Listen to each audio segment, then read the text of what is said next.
começando mais um Economia Dia a Dia, hoje recebendo Lia Lopes Almeida para falar sobre a temática de raça e gênero e como isso impacta na nossa economia. A Lia faz parte da Comissão de Equidade Racial e do Conselho da Mulher do Corecon. Lia, muito obrigado por ter aceitado o convite de participar do Economia Dia a Dia. Eu acho que o tema que a gente vai conversar aqui é muito importante. A gente já trouxe outras pessoas para falar sobre esse tema aqui, mas eu acho que da Comissão de Equidade do Corecon, acho que você é a primeira pessoa. Então, muito obrigado por ter aceitado o nosso convite. Eu que agradeço, Beto. É um prazer estar aqui no sindicato. Muito feliz de participar desse programa. Já assisti os meus colegas e sei da importância de divulgar temas tão relevantes para a nossa sociedade. Começa falando um pouquinho dessa comissão, o que é a Comissão de Equidade Racial, o Conselho da Mulher também, fala um pouquinho sobre isso. A Comissão de Equidade Racial do Corecon de São Paulo, ela surgiu em 2021, uma iniciativa de economistas negros e negras que perceberam que a gente, apesar das nossas atuações em áreas distintas, a gente não tinha uma organização enquanto etnia mesmo, dentro do conselho.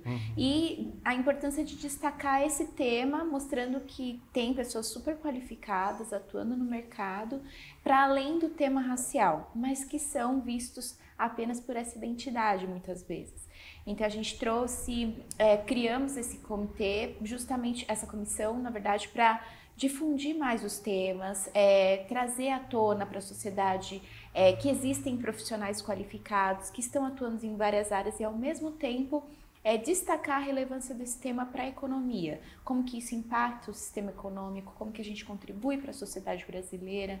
Então, foram essas as intenções com a criação da comissão. E hoje a gente divulga essas ações através de lives, eventos, sempre em datas muito específicas que lembram a importância dessa temática. Você começou a palestrar, a falar com as pessoas sobre esse tema a partir da comissão, ou você já fazia isso antes? Eu já fazia isso antes, eu atuo nessa temática há 20 anos. E comecei muito novinha, comecei com 15 anos numa organização chamada Educafro. Conheço. Eu comecei lá porque eu era estudante, estava me preparando para o vestibular e Educafro basicamente me formou nessa trajetória. Então eu fiquei 8 anos na Educafro, comecei como aluna, depois virei universitária, professora, voluntária, coordenadora de cursinho e até o estágio maior que foi trabalhar mesmo dentro da Educafro. Fui assessora direta do Frei Davi em políticas públicas e ações afirmativas e com as universidades, conversando com a reitoria para conseguir bolsas de estudos, que naquela época não tinha o ProUni, então a gente realmente precisava da filantropia das universidades para conseguir bolsas de estudos. E toda essa minha trajetória de 8 anos na Educafro me ajudou muito a entender essa temática, incorporar e levar isso como uma causa para a minha vida. O Educafro é um projeto muito bacana, é um espaço muito legal. Eu tive a oportunidade de assistir algumas palestras e aulas lá, é um ambiente realmente muito interessante. Agora, Lia, por que eu te fiz essa pergunta? Eu sou jornalista e, como jornalista, de alguns anos para cá, eu tenho que quase que diariamente me deparado com pessoas tratando de temas ou disseminando informações que não condizem em nada com a realidade. Faz parte do trabalho do jornalista agora, além de reportar o fato, desmentir as inverdades que são disseminadas tão facilmente pelas redes sociais. Cada dia surge uma rede social nova e é um veículo novo que a gente tem que estar trabalhando para tentar competir com a desinformação. E como jornalista, isso às vezes me cansa profundamente, especialmente durante o período da pandemia. Foi um período muito complicado para quem trabalha com comunicação, com jornalismo especificamente. Por que eu te fiz a pergunta há quanto tempo você faz isso? Porque há 20 anos você trata desse tema, provavelmente batendo em cima das mesmas pautas e dos mesmos problemas ao longo dessas 2 décadas. Isso não te cansa? E quando você se sente cansado, o que te motiva a retomar e recomeçar esse processo de educação da população? Excelente pergunta, Beto, porque eu acho que duas coisas me motivam para continuar nesse tema, né? O primeiro é que ele é intrínseco à minha identidade. Então, eu não tô por moda, isso não é um trend, não é uma tendência em que eu vou falar porque agora ESG, diversidade e inclusão, virou um tema na agenda das empresas e todo mundo quer falar sobre gênero e raça. Eu falo isso porque eu sou uma mulher, me identifico como uma mulher negra, de pele mais clara, mas eu sou parda, e vários aspectos da sociedade já me atravessaram no âmbito do racismo, do machismo, então eu entendi que essa não é uma questão meramente superficial, ela é uma causa que me atinge enquanto identidade. Quando isso acontece, a nossa luta ela se torna diferente, né? Ela não é apenas por uma ideia, uma idealização de um mundo perfeito em que a gente possa mudar a sociedade de uma hora para outra, mas sim uma construção em que a gente vai se inserindo e criando fissuras para gerar novas oportunidades. Então, como eu disse para você, por exemplo, quando eu comecei na Educafro, não tinha ProUni. Nós lutamos para ter ProUni, nós lutamos para ter ações afirmativas nas universidades públicas, que na época também não tinha. E 20 anos depois, hoje a gente tem uma legião de jovens negros formados, que puderam ser beneficiados por essas políticas. Então isso me enche de orgulho e alegria para continuar seguindo, lutando inclusive nessa causa. Eu acho que é daí que eu tiro a minha energia, de ver que a nossa luta ela não é uma luta estanque, né? Tem muitas dificuldades? Sem dúvida. A nossa sociedade tem uma série de fissuras porque a gente vem de um sistema escravocrata que deixou muitas mazelas. A gente tem muitas cicatrizes, muitas feridas abertas. A gente vê isso na violência, a gente vê isso todos os dias no jornal. Mas a realidade mudou. Eu hoje tenho profissionais qualificados, eu hoje tenho possibilidade de mostrar para o mercado que antes dizia, eu não contrato jovens negros porque não tem. Agora tem. Então, qual é o próximo argumento que a gente vai quebrar? E eu acho que isso me motiva a seguir lutando, sabe? Então, dentro da sua questão, eu acho que a força está na transformação e em acreditar que isso não é uma coisa estanque, mas sim uma coisa de uma vida inteira. Então, não é apenas uma roupagem, mas sim uma coisa que de fato eu acredito e faço por ser o que eu sou. Há 20 anos, como você citou, a luta era para que o jovem negro periférico tivesse acesso ao espaço da universidade. Essa era a luta. O Educafro, acho que surge principalmente por essa pauta. Agora a gente tem muita... talvez não no número ideal ainda, mas o acesso a essas oportunidades aumentaram. E agora a demanda, talvez, da pauta seja outra, seja pegar essas pessoas e colocar elas no mercado de trabalho, mais em posições de destaque dentro das corporações. É mais ou menos isso ou não? Ainda não chegamos nesse ponto? A luta ainda não é essa, a luta ainda é de acesso. Eu acredito que é isso.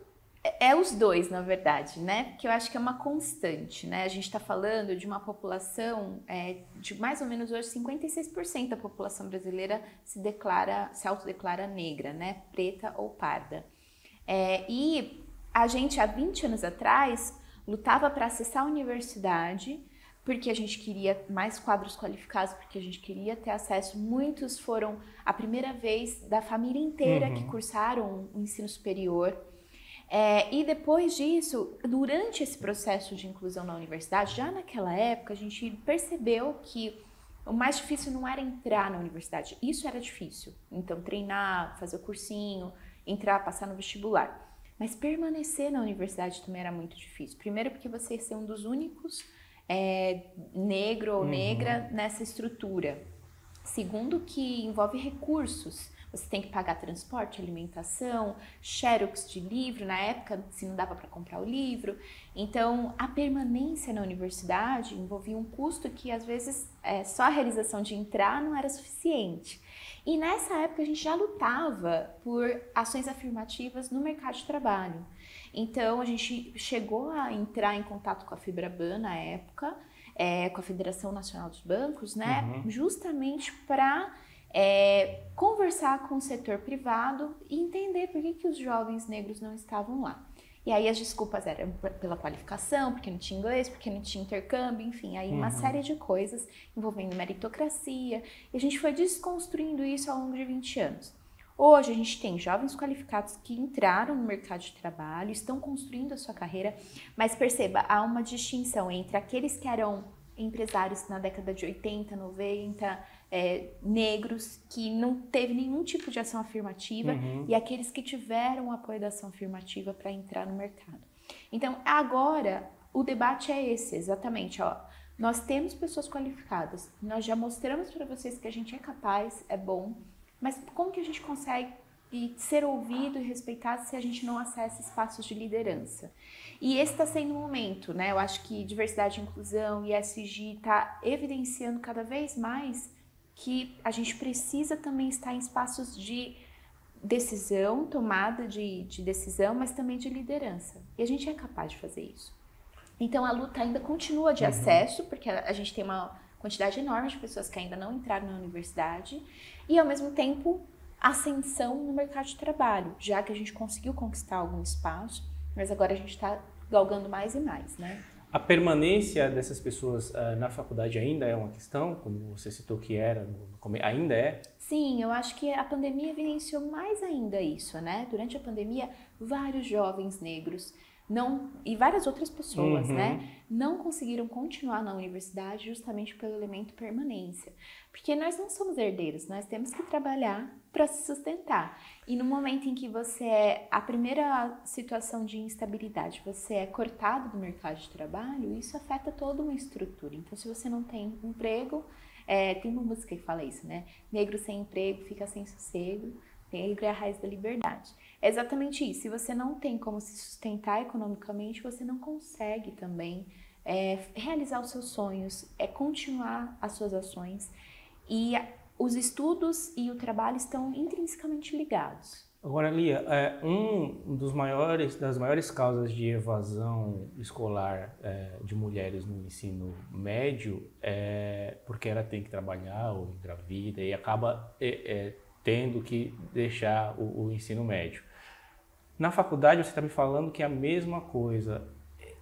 Como que a gente faz para que esse ciclo não seja perpétuo? Porque no auge da minha ignorância, eu imaginava que as dificuldades, quando você entra na faculdade, as dificuldades seriam outras. Mas pelo que você está me falando, são as mesmas do ensino médio, do ensino fundamental, sei lá, do ensino básico. E aí? E aí? O que a gente faz para quebrar esse ciclo? Se é possível? E o porquê que é tão difícil? Eu acho que a gente vive ainda nesse ciclo vicioso, né? Que novamente tem muita relação com a forma como o nosso país foi constituído. Eu acho que entender a economia brasileira a partir da história é muito importante para a gente ver como que o sistema econômico foi criado e a forma como ele foi estruturado. E a gente ainda tem vícios que a gente aqui denomina racismo institucional e estrutural, não é à toa, né? Então, a permanência, ela também está intrinsecamente ligada a esse conceito. Então, quando você entra numa universidade, você não deixou de ser quem você era. Intrinsecamente, você está buscando uma alternativa, um caminho para melhorar, para conseguir ascender na sua vida, mas você não deixou de frequentar a mesma casa, no mesmo bairro, e ver os seus vizinhos sendo massacrados, ou ver sua família passando por dificuldades. Então, esses atravessamentos sociais acabam fazendo com que a pessoa, por vezes, faça escolhas muito difíceis, inclusive de renunciar ao seu próprio sonho, que era um caminho que iria justamente levá-la a um outro patamar. Então, por isso que permanecer é muito mais difícil do que entrar. E por isso que ter recursos para manter é fundamental.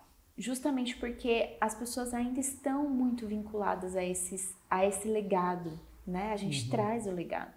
Para romper o legado é muito difícil. No entanto, não é impossível. A gente hoje vê pessoas extremamente qualificadas que vieram da mais extrema periferia, de situações de passar fome, de extrema miséria, ascendendo e hoje tendo recursos. Mas uma coisa que eu percebi ao longo dessa trajetória de 20 anos é que mesmo você tendo recurso, mesmo você tendo dinheiro no bolso, você ainda vai passar por racismo na sociedade. Porque a raça, ela vem antes do dinheiro. A pessoa não sabe que você tem dinheiro, ela olha pra você e a primeira impressão é a que fica. E isso é mazela da nossa cultura social. Então, por isso que é difícil quebrar alguns estigmas, porque a gente criou paradigmas preconceituosos, discriminatórios, e não admite que outra pessoa pode ser capaz, que outra pessoa pode sim vencer. Então, a gente cria preconceitos, né? Eu estava esses dias conversando com uma amiga que disputou o 5º Constitucional para ser indicada desembargadora do Estado de São Paulo, do Tribunal de Justiça, e ela me disse que durante a entrevista dela, um desembargador falou assim: nossa, como você parece com a senhora tal, que cuida de mim lá na minha casa. Ele comparou uma candidata a desembargadora do Estado de São Paulo, altamente qualificada, à empregada doméstica dele. Então ele não olhou o histórico dela, a trajetória dela. Ele olhou a aparência. E infelizmente o fenótipo chega antes da nossa estrutura, da nossa história, da nossa bagagem. A gente ainda é o país do quartinho de empregada e do cadeado na lixeira. Você vê isso inclusive no mercado imobiliário. Altos apartamentos de luxo continuam tendo um quarto de empregada doméstica do lado da cozinha com 2 metros por 2. Gente, isso é uma loucura. A gente está no século XXI e a gente reproduz os estigmas de 1500, né? Você falou que é importante para a gente entender esse cenário, entender a história do Brasil a partir do ponto de vista econômico. É fácil fazer as pessoas entenderem isso? Eu acho que um caminho que a gente começou a tomar para que as pessoas pudessem entender a importância da população negra na economia foi através do consumo, do olhar através de que nós também somos consumidores, que nós também detemos poder e que de barganha no sentido de se você me boicota, se você me persegue, eu vou deixar de comprar. E isso vai impactar o seu negócio. E foi engraçado isso, porque foi justamente esse ponto que me fez ir para a economia, inclusive, né? A minha formação inicial é em Direito. E no 3º ano da minha graduação, eu fui fazer um estágio no IDEC, que é o Instituto Brasileiro de Defesa do Consumidor. E com a visão do consumidor, eu percebi que havia uma contradição entre ser cidadão e ser consumidor na nossa sociedade. E que ser cidadão era muito difícil para garantia de direitos, mas ser consumidor tinha um poder enorme em barganha, em negociação. E quando a gente vê casos de racismo que a gente teve, por exemplo, no Carrefour, e as pessoas falando, a comunidade inteira falando, eu não consumo mais nesse lugar, e aí o Carrefour tendo que fazer o rebranding, né? Reestruturar a marca, repensar a sua postura, treinamento para os seus funcionários, para ter um tratamento diferente, né, adequado. Isso mostra o poder que nós, enquanto comunidade, enquanto população consumidora, temos para influenciar a sociedade. Então, hoje, você tem um mercado que a favela hoje possibilita gerar bilhões de reais. Então você tem Expo Favela, hoje você tem Feira Preta, hoje você tem várias iniciativas que antes não existiam. DBR. Isso, que antes não existiam e que a partir de 10, 20 anos para cá passaram a existir e que transformaram essa perspectiva dizendo a gente tem sim um desenvolvimento econômico da população negra e isso faz com que a gente se posicione de uma forma diferente. Eu acho que a partir disso muitas coisas mudaram, inclusive para muitas empresas, que ao perceber o potencial, que até então não era metrificado, né? Ao perceber o potencial, mudaram sua postura e acabaram tendo um diálogo e começaram a incluir negros e negras nas suas propagandas, para que as pessoas pudessem se identificar e a partir daí consumir. Então, houve toda uma motivação, né? Tem um pesquisador da Universidade de Chicago, que ele numa entrevista falou que as barreiras de raça e de gênero fazem com que a gente perca muitos talentos. E isso impacta diretamente nos resultados econômicos de um país. Lógico que o racismo estrutural é uma dessas barreiras. Você falou, as pessoas não sabem se você é rico ou não, elas enxergam primeiramente o seu fenótipo. Essa eu acho que é a barreira mais óbvia. Mas além dessas, quais são as outras barreiras que você poderia exemplificar para a gente entender um pouquinho melhor esse cenário?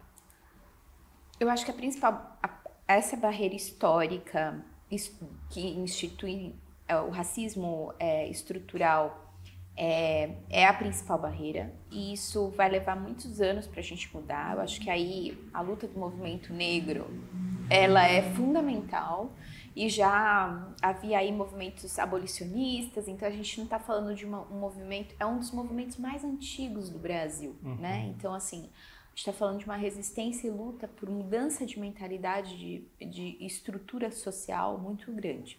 E ela vai continuar, eu acho que ela não vai, lamentavelmente, terminar de uma hora para outra. Ela se transforma, ela ganha novas roupagens. O racismo, ele é muito sofisticado no nosso país, diferente de outros países que teve um apartheid, né? Como na África do Sul, como nos Estados Unidos. A Oprah, inclusive, esteve aqui nesse mês, né, de abril, e relatou que ela nasceu num estado de apartheid. Então imagina uma mulher como a Oprah, que viveu uma realidade muito diferente da nossa. Mas o nosso é um apartheid disfarçado, eu diria, né? Porque a gente vive uma realidade ainda de mazela social que nos separa sem declarar. Ele é sutil e ele é rasteiro. E o racismo, nessa perspectiva, faz com que a gente crie novos mecanismos de sustentação e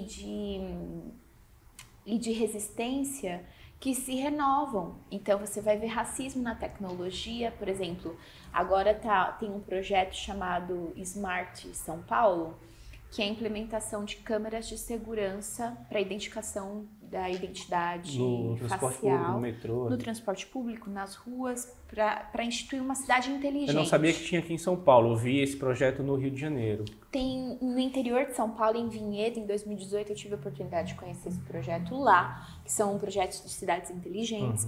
Mas aqui em São Paulo já está esse projeto de lei na Câmara Municipal, e eles estão instituindo a implementação das câmeras de segurança. E aí o que acontece? Já tem estudos de inteligência artificial, de pesquisadores que estão mostrando que ela ainda não...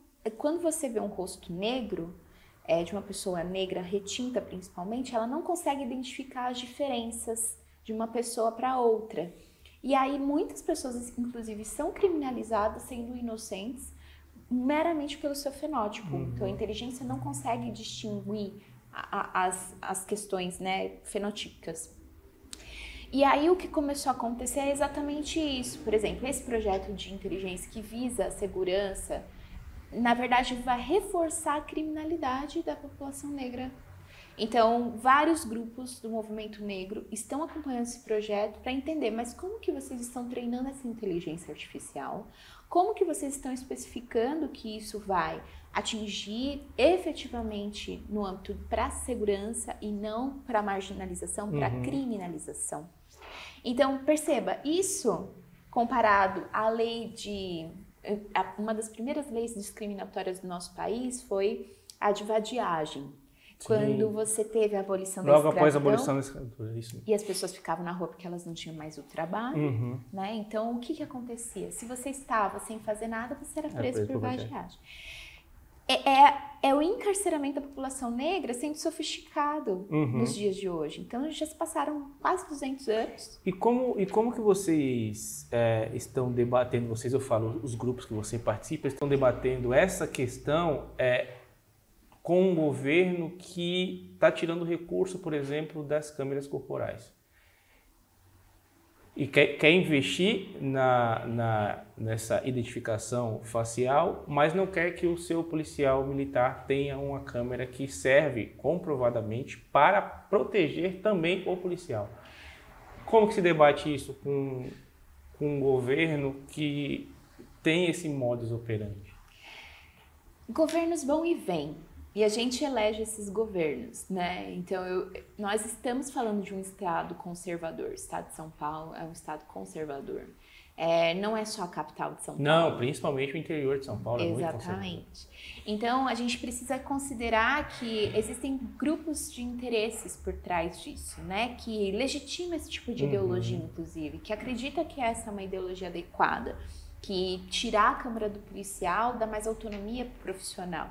E aí você vai encontrar prós e contras dos dois lados, né? Mas eu hoje, por exemplo, aqui em São Paulo, pelo menos, nós temos a ouvidoria de polícia, onde uma das lideranças do movimento negro é hoje a pessoa que está à frente da ouvidoria de polícia, que é o Cláudio, né? E ele é uma pessoa extremamente qualificada, que inclusive nos massacres recentes que teve no litoral de São Paulo, né, nas chacinas que estão acontecendo, porque é isso, as coisas continuam.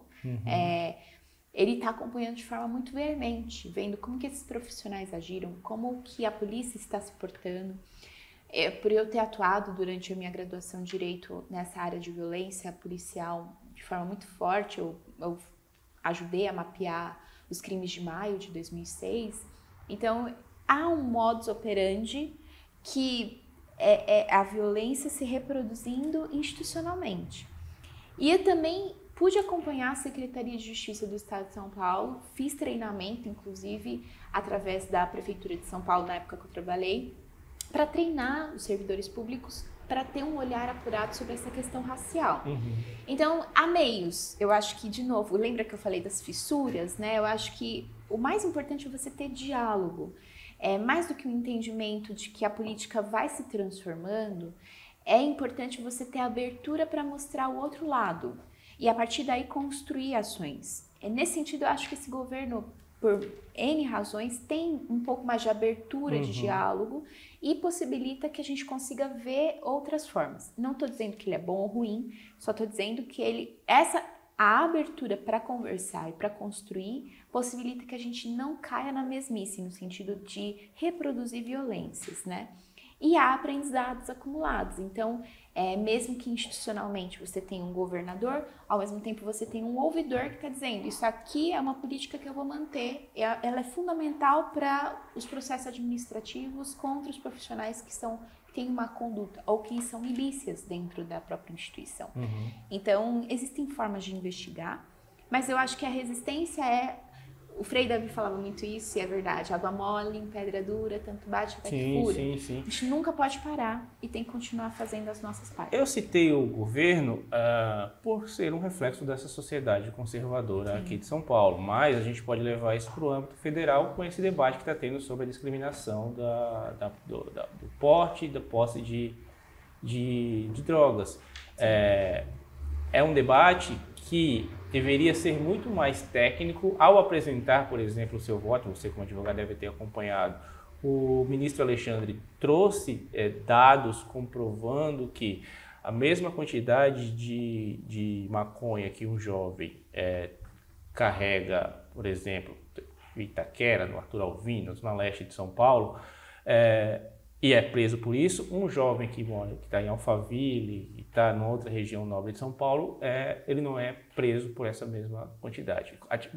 Qual que é a diferença entre esses dois jovens, segundo o estudo apresentado pelo ministro? A cor da pele, né? Então, quando eu exemplifico com o governo de São Paulo, a gente pode transformar isso para o macro, porque a sociedade brasileira é uma sociedade conservadora e fundamentalmente racista ainda, do meu ponto de vista. Eu não sei se você concorda com isso ou não, porque quando você fala que 100 gramas de maconha tem que prender mesmo, você não está pensando no filho do milionário que mora na zona sul de São Paulo, em Alphaville, etc. Você está pensando no rapaz negro que trabalha como entregador, que mora em Itaquera, Arthur Alvim, etc. Acho que basicamente é isso, né? É isso, e tem mais um fator. Eu diria que o terceiro elemento, então, nós estamos num estado conservador, racista e hipócrita, né? Porque a gente está falando além da discriminação racial, a gente está falando do poderio econômico. Sim. Né? Por que uma pessoa que foi condenada por estupro paga fiança e sai e faz festa no dia seguinte? Por que a gente está falando de um bilionário, um milionário que pode fumar maconha livremente, às vezes na calçada, e não acontece nada com ele, e um jovem negro que está passando, indo para a escola, tem a sua mochila revistada e às vezes é plantado. Ele nem está carregando a droga. por que que isso acontece? Então, existem muitas... Foi isso justamente que me fez estudar economia. Porque eu queria entender o quanto que o poder econômico, ele também muda as leis. As leis acabam tendo duas medidas, duas sentenças.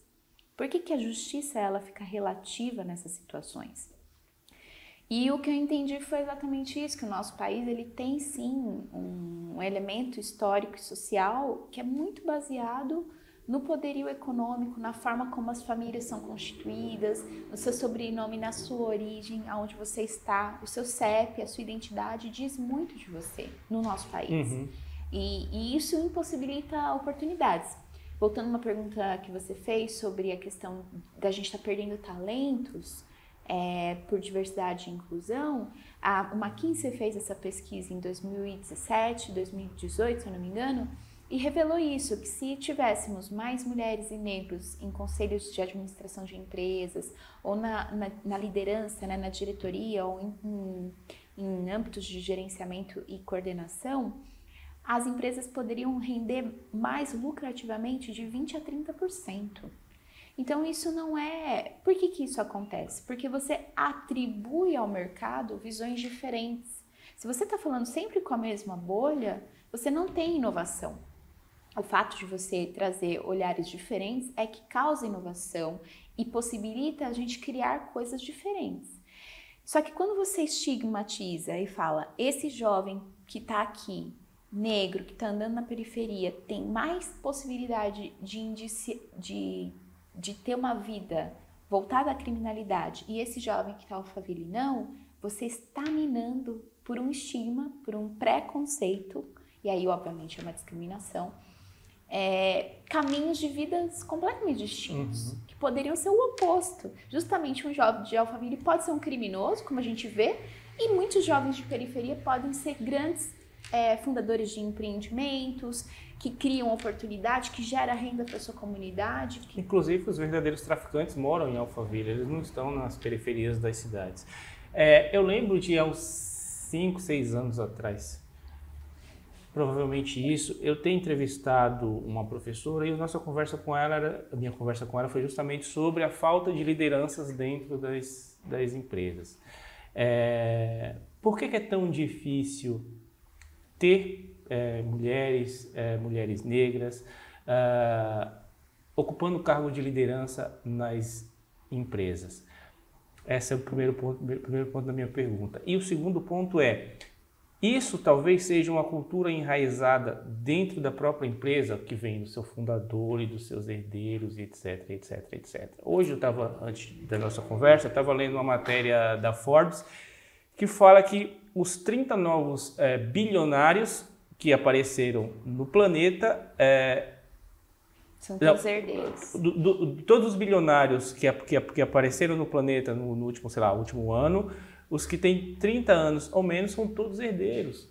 E aí, é uma cultura que vai se perpetuando dentro das próprias corporações. Isso atrapalha o aparecimento de novas lideranças mais diversas dentro dessas companhias? Olha, aqui no Brasil a gente tem uma cultura de constituição de empresas muito do âmbito familiar, né? Então a gente está falando sim de uma perpetuação de patrimônio e de recursos entre grandes famílias, que inclusive casam-se entre elas, né? Então você perpetua ainda a riqueza entre um ciclo muito fechado de pessoas.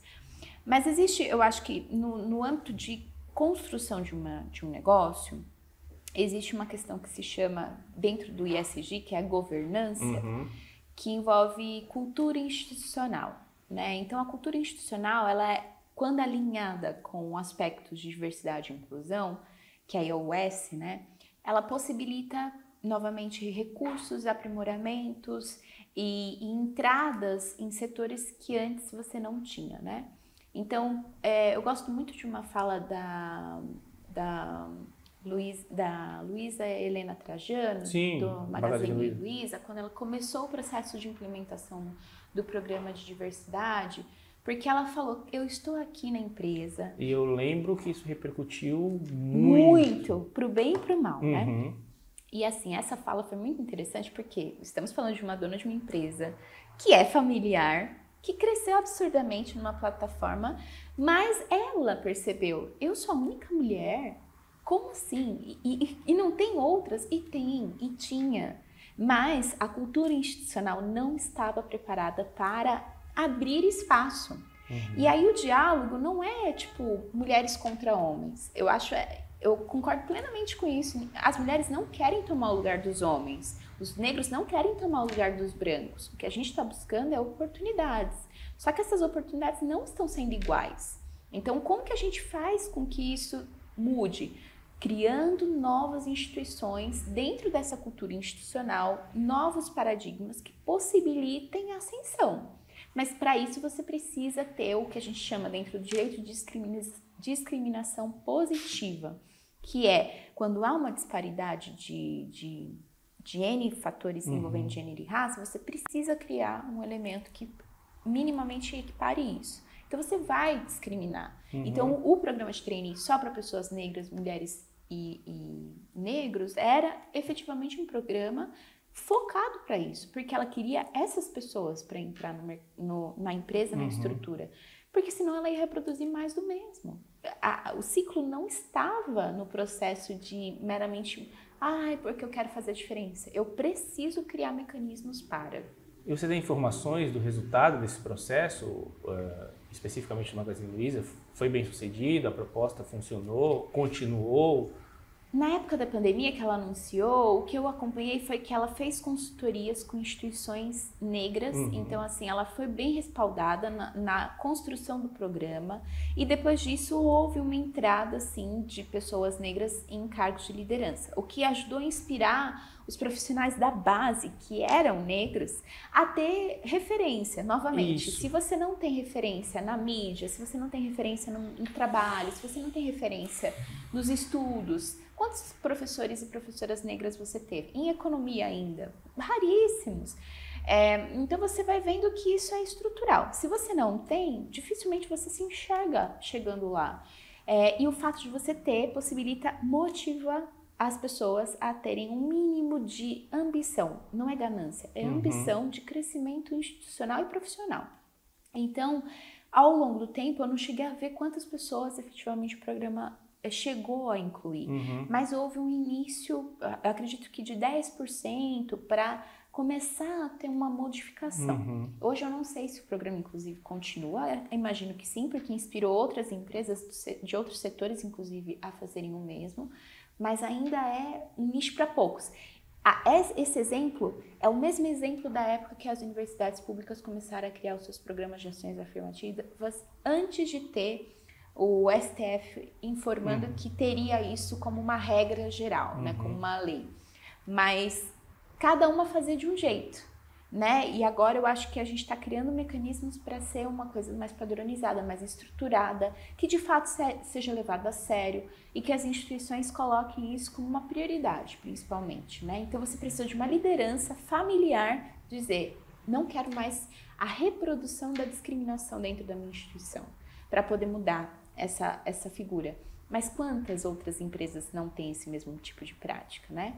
E eu trago esse exemplo da Luiza porque eu acho que ela é bem paradigmático, de fato. Mostra que a nossa transformação não está em nós por nós mesmos. A nossa transformação está entre aliados, em ter uma mulher branca, um homem branco, se solidarizando com a temática e levando isso junto com a gente. Porque assim a gente soma, assim a gente cresce. Para a gente caminhar para o final, essa mesma pesquisa da Universidade de Chicago fala que com a inclusão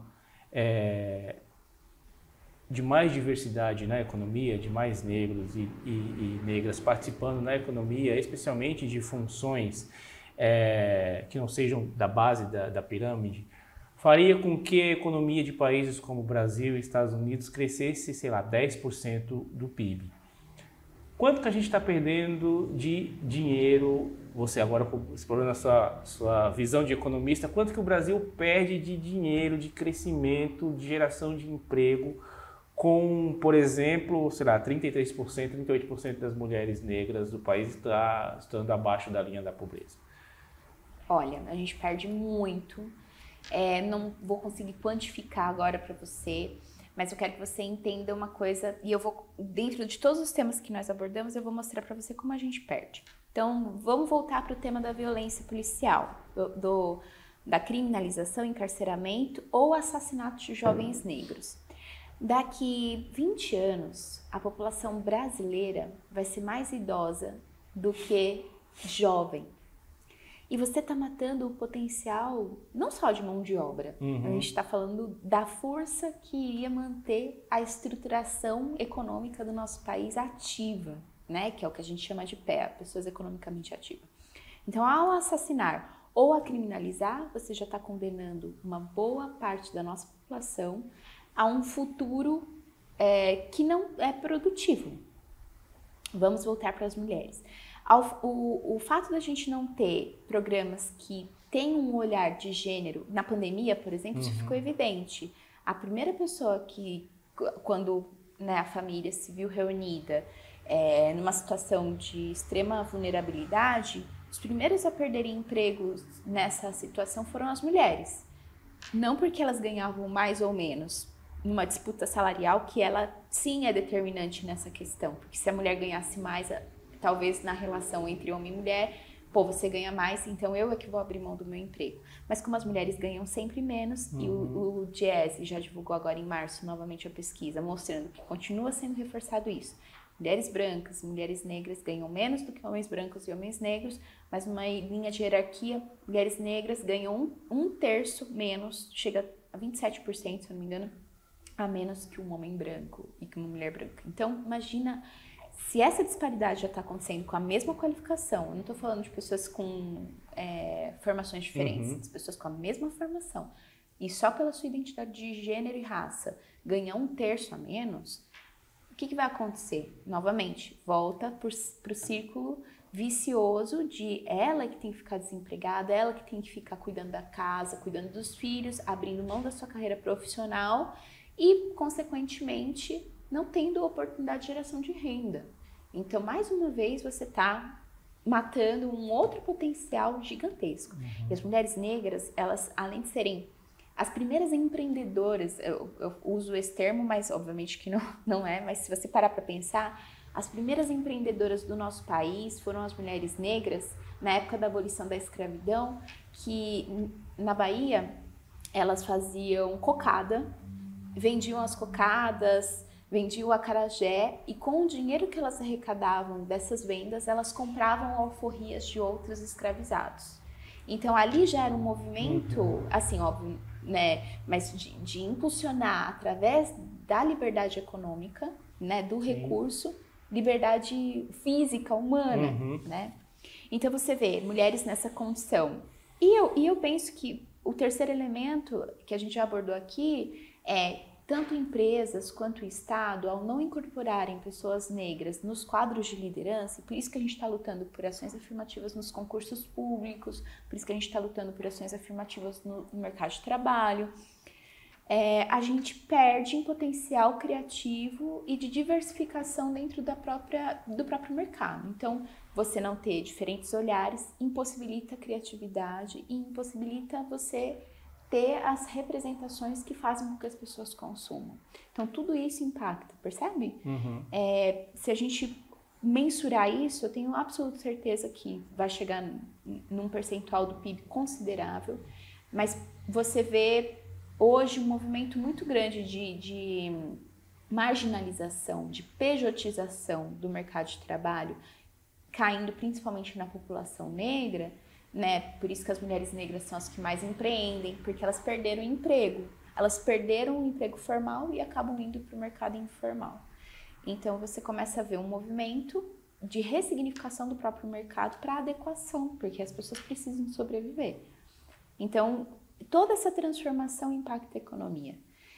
Só que a gente está perdendo um potencial criativo, inovador e principalmente que gera recursos pela sua força e mão de obra muito grande, que lá na frente a conta não vai fechar, seja pela previdência social, seja pela aposentadorias, seja pelo próprio mercado que vai demandar recursos humanos e não vai ter, porque está condenando os principais talentos a situações que não têm futuro.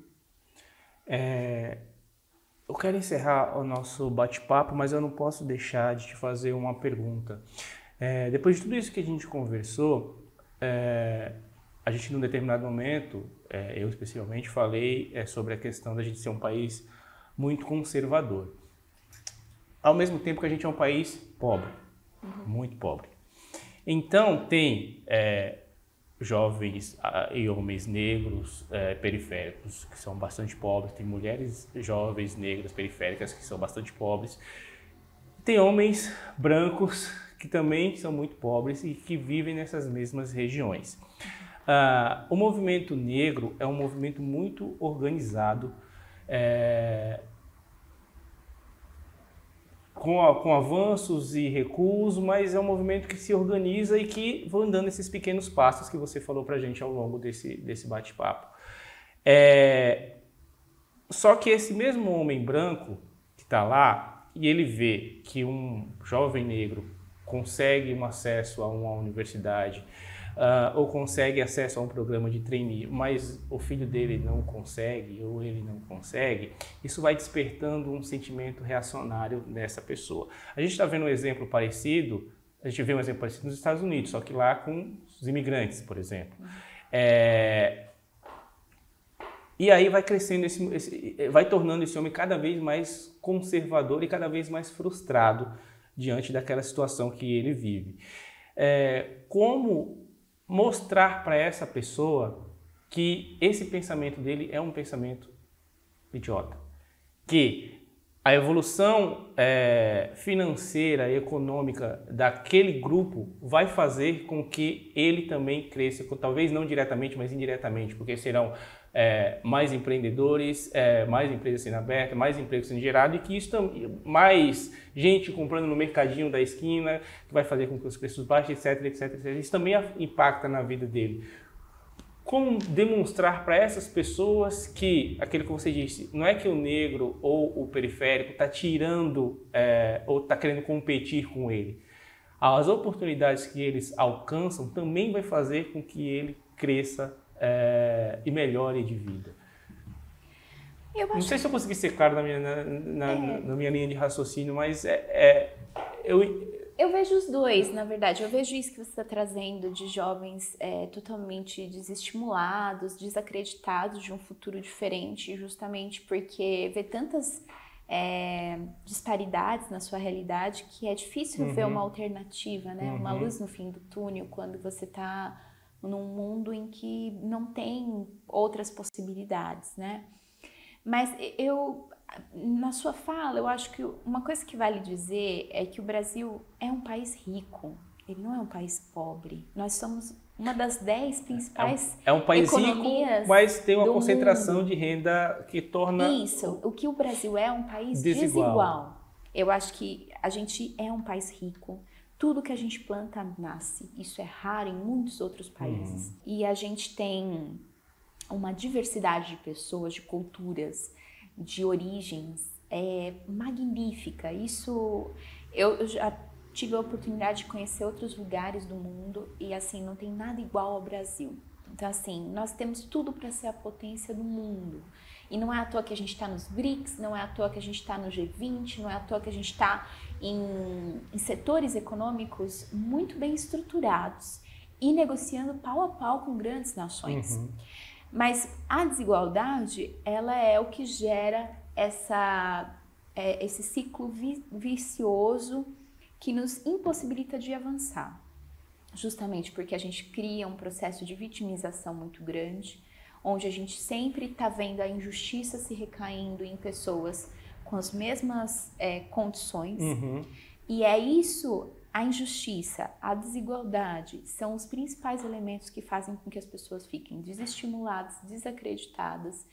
E reacionárias. Exatamente. E muito agressivas, inclusive, em não crer que há outra possibilidade.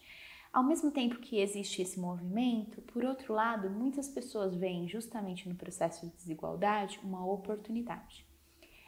Então, o Brasil, por ter tantos desafios, tantos problemas, está ansioso aguardando por pessoas que criem, inovem e criem soluções. E essas são as oportunidades. Então hoje, diferentemente de um jovem que não poderia enriquecer sendo um youtuber, hoje alguém pode. Um jovem negro pode. Hoje, eu não sei se você sabe, mas eu vi uma pesquisa que a Preta Hub fez, né? A Adriana Barbosa da Feira Preta tem um instituto de pesquisa também, junto com a Preta Hub. E ela falou que hoje a juventude negra está na base da gamificação.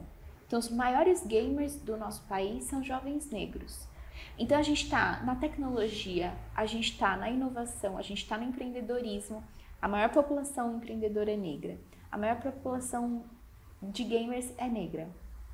A gente é 56% da população. Então, é óbvio que a gente vai estar em muitos lugares. Só que a visibilidade é pequena. Então, a gente vai fazer, inclusive, logo mais uma conversa sobre bancos de desenvolvimento comunitário, que estão sendo desenvolvidos por jovens negros e por pessoas das comunidades. Então, há muito potencial de cooperativismo. Eu acho que uma coisa que ninguém vai poder tirar da população negra é a solidariedade, é a construção do comum. Isso vem intrínseco, porque para a gente poder sobreviver, a gente precisa se unir. É diferente da competição mais homogênea que a gente vê entre as populações não negras. Então, a comunidade negra, para sobreviver, teve que se unir e ela cria inovação a partir da conjunção de ideias que fogem da mesmice. Por isso que eu acho que a gente tem tudo para prosperar. Por isso que eu acredito em oportunidade, mesmo nas crises, mesmo nas dificuldades. E tem muitas pessoas que estão vendo por essa perspectiva. Então, a minha principal mensagem seria: não desista. Existem oportunidades, existem caminhos, existem formas de sair desses círculos viciosos e ir para círculos virtuosos. E hoje, graças a essa visão mais expandida do futuro, algumas empresas e até o próprio Estado começam a olhar isso de uma forma diferente. Recentemente, o governo federal lançou o Plano Nacional Juventude Viva, mais de 600 páginas, um documento onde ele traz muitas possibilidades de crescimento para a nossa juventude. Então, existem caminhos. Eu sou um pouco mais otimista e acho que é isso. A transformação está no nosso potencial em acreditar que a gente é sim capaz. Mas para isso a gente precisa também procurar mais dos nossos e acreditar que de fato é possível. Lia Lopes Almeida, obrigado por ter aceitado conversar com a gente aqui no Economia Dia a Dia. Eu espero que você volte numa outra oportunidade para a gente conversar mais sobre esse tema. Eu espero que eu não tenha feito perguntas pouco pertinentes para o nosso bate-papo. Acho que tudo é conectado, né? E eu acho que são temas que vão se unindo, assim. Então, foi perfeito. Muito obrigada pela oportunidade. Eu que agradeço. E vocês que acompanharam mais esse Economia Dia a Dia, que é um programa do Sindicato dos Economistas de São Paulo em parceria com o Corecon. Eu espero que vocês tenham gostado da conversa com a Lia e quero convidar vocês para acompanharem nossos outros programas. Nós sempre trazemos economistas e gente para falar aqui sobre os mais diversos assuntos que eu tenho certeza que vão agregar muito à sua vida. Então, muito obrigado de coração a todo mundo que acompanha a gente e até semana que vem. Tchau, tchau.